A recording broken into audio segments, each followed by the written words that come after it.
Venho aqui a essa tribuna esta tarde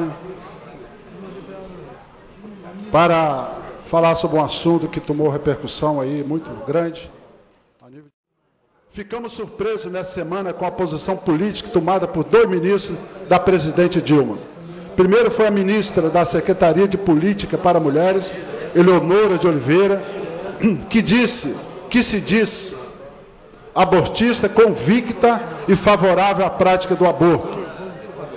Depois foi a vez do ministro da Secretaria-Geral da Presidência, Gilberto Carvalho, que agrediu toda a nação evangélica, afirmando que a oposição virou pó e que a próxima batalha ideológica será com os evangélicos, conservadores, que têm uma visão do mundo controlada por pastores de televisão.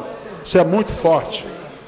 A exemplo da bancada evangélica do Congresso Nacional, que, como nós, apresentou moção de repúdio às declarações dos ministros, nós sentimos agredido, indignado e preocupado com a postura dos ministros que apregoaram suas convicções pessoais, como se essas fizessem parte da política de governo, o que não é verdade.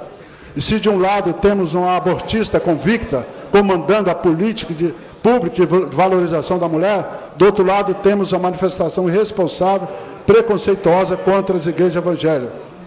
O que podemos esperar como exemplo para as mulheres de uma ministra que já fez um aborto e que durante a sua militância na luta armada, como a ditadura, passou por um treinamento na Colômbia que se aprendia a interromper a gravidez por sucção?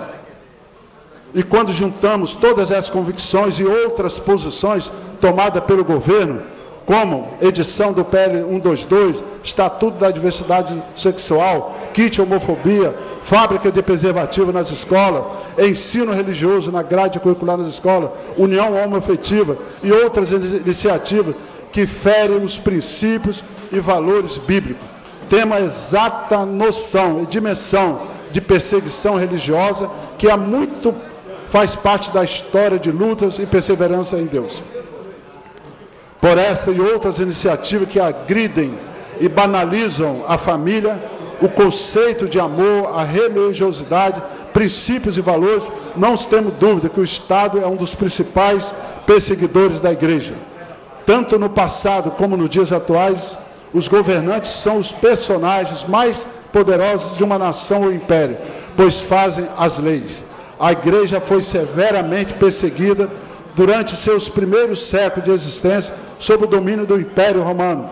Sofreu sob o jugo comunista da União Soviética durante quase todo o século XX e mesmo após a queda do comunismo, continua sofrendo em alguns países, como a China, a Coreia do Norte, que ainda são adeptos a esse sistema político.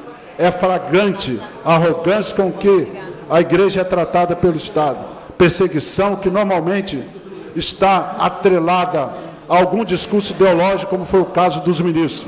Precisamos entender que a nossa sociedade tem uma história fortemente enraizada nos valores cristãos e que esses valores que podem dar resposta a muitas crises atuais, como violência, criminalidade, tráfico de droga e corrupção.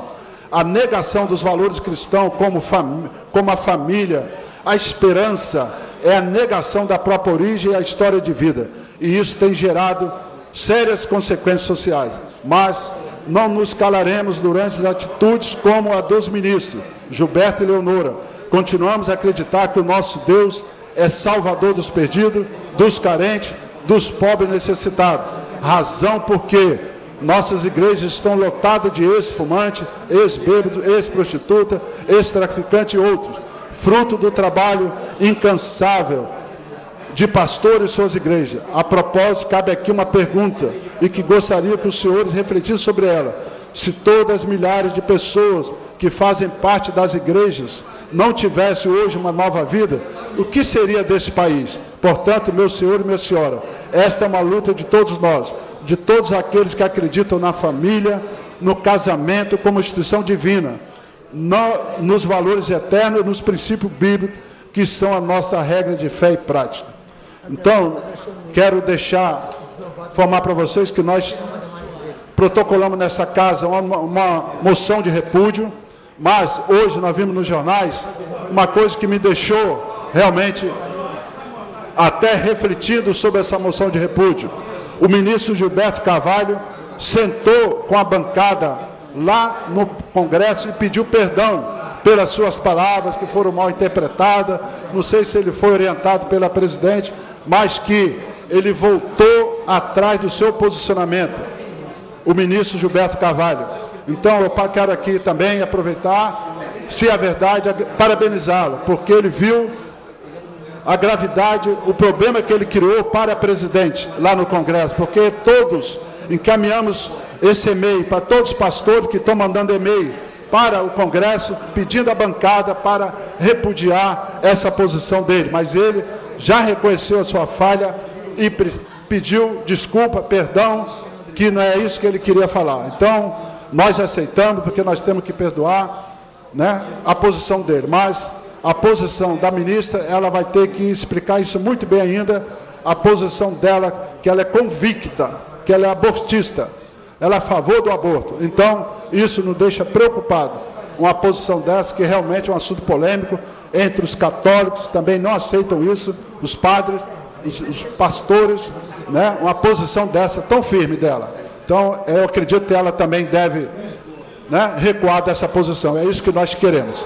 No mais, muito obrigado.